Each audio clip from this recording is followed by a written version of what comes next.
বিশ্বের সবচেয়ে খর্বাকৃতির গরু হিসেবে গিনেস বুকে জায়গা করে নিয়েছে চারু নামের আরেকটি গরু। রানীর মতো শেকর অ্যাগ্রো ইন্ডাস্ট্রিজ লিমিটেড নামের একটি খামারে বেড়ে উঠেছে চারুও। বামন আকৃতির এই গরুটি সিলেট থেকে সংগ্রহ করেছিলেন অ্যাগ্রো ফার্মের মালিক। চলতি বছরের ২৬ জানুয়ারি সাভারের আশুলিয়ার চারিগ্রাম এলাকায় শেকর অ্যাগ্রো ইন্ডাস্ট্রিজ লিমিটেডের ব্যবস্থাপনা পরিচালক কাজী সুফিয়ান এই তথ্য নিশ্চিত করেন। এর আগের দিন ২৫ জানুয়ারি গিনেস কর্তৃপক্ষ চারুকে বিশ্বের সবচেয়ে খর্বাকৃতির জীবিত গরুর স্বীকৃতি দিয়ে ইমেইল পাঠায়।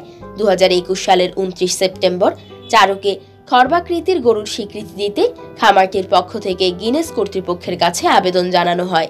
খামার কর্তৃপক্ষ জানিয়েছেন, চারু নামের গরুটির জন্ম ২০১৯ সালের জুলাই মাসে। গরুটির বয়স এখন ২.৫ বছর। উচ্চতা ২৩.৫০ ইঞ্চি, লম্বায় ২৭ ইঞ্চি ও ওজন ৩৯ কেজি। ২০২১ সালের ১৯ সেপ্টেম্বর গিনেস বুকে মৃত গরু হিসেবে রেকর্ড করা রানীর উচ্চতা ছিল ২০ ইঞ্চি, লম্বা ২৪ ইঞ্চি ও ওজন ২৬ কেজি। চারুকে দেখাশোনার দায়িত্বে থাকা খামারের কর্মচারী মোহাম্মদ মামুন বলেন, আমাদের শেকর এগ্রো ইন্ডাস্ট্রিজ খামারে অনেক রকমের পশু পাখি লালন পালন করা হয়। রানী মারা যাওয়ার পর প্রায় ৬ মাস আগে চারুকে আমরা সিলেট থেকে সংগ্রহ করি। যেভাবে রানীকে সংগ্রহ করা হয়েছে সেভাবেই চারুকে আনা হয়েছে। এরপর থেকে এই খামারে চারুকে প্রাকৃতিক খোলামেলা পরিবেশে পালন করছি। আগে যেহেতু রানী মারা গেছে তাই চারুর প্রতি একটু বেশি যত্ন নেওয়া হয়। স্যাররা এখানে আসার পর ওর নাম চারু দিয়েছে।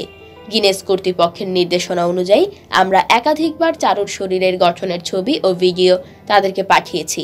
তিনি আরও বলেন, শেকর অ্যাগ্রোর পশু চিকিৎসক ২ সপ্তাহ পরপর চারুকে দেখতে আসেন।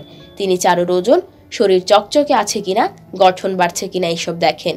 খামারের ব্যবস্থাপনা পরিচালক ও সিইও কাজী সুফিয়ান বলেন, অল্প কদিনেই মারা যাওয়া রানীর উল্লেখযোগ্য সংখ্যক ভক্ত তৈরি হয়েছিল, আর তাই বেশিরভাগ মানুষই রানীর মৃত্যু মেনে নিতে পারেনি।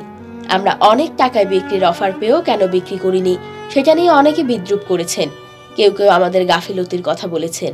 ওই সময়টাতে ভীষণ খারাপ লাগতো। আসলে রানীর প্রতি সবার ভালোবাসাটা আমরা বুঝতাম।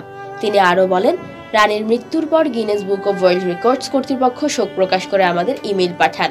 তারা জানান, রানীর সম্মানার্থে পৃথিবীর সবচেয়ে জীবিত ছোট গরু হিসেবে আরও একটা ক্যাটাগরি তারা চালু করবেন। আমাদের কাছে কম্পিটিশন করার মতো কিছু থাকলে এতে অংশগ্রহণ করতে পারি।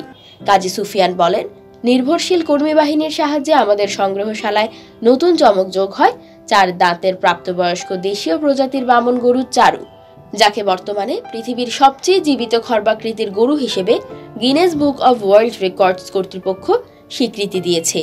চারুকে নিয়ে পরিকল্পনার বিষয়ে সুফিয়ান বলেন, আমাদের ইচ্ছে ছিল বিশ্ব রেকর্ডধারী রানীকে বাংলাদেশ সরকারকে উপহার হিসেবে দেয়া, যেন সরকারের তত্ত্বাবধানে রানী তার জীবনের সর্বোচ্চ সময়টা উপভোগ করতে পারে।